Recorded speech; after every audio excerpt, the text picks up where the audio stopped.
छिपा हुआ खजाना। एक गांव में एक किसान रहता था।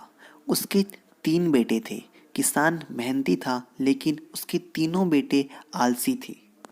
किसान उन्हें समझाया करता, पर उनमें कोई असर नहीं होता। एक दिन किसान बीमार हो गया और उसे लगने लगा कि अब उसके कुछ ही दिन बच गए हैं। तो उसने अपने तीनों बेटों को बुलाकर कहा, सुनो बेटा, अब मैं कुछ ही दिन का मेहमान हूँ। मरने के पहले तुम्हें एक राज की बात बताना चाहता हूँ। अपने खेत में अपार धन गड़ा हुआ है। मेरे मरने के बाद तुम्हें खेत को गहराई तक खोदना है। तुम्हें धन मिल जाएगा। तुम लोग आराम का जीवन बिता सकोगे।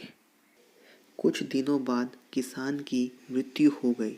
उसका अंतिम संस्कार करने के बाद तीनों बेटे खेत में जाकर खुदाई करने लगे।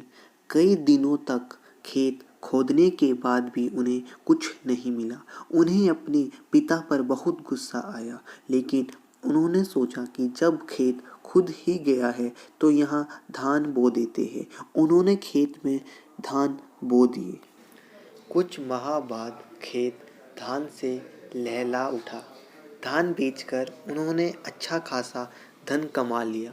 उस दिन उन्होंने अपने पिता की बात का अर्थ समझा कि उनके खेत में अपार धन छुपा है, बस उन्हें मेहनत करने की ज़रूरत है। उन्होंने उस दिन से जी तोड़ मेहनत करने का संकल्प ले लिया।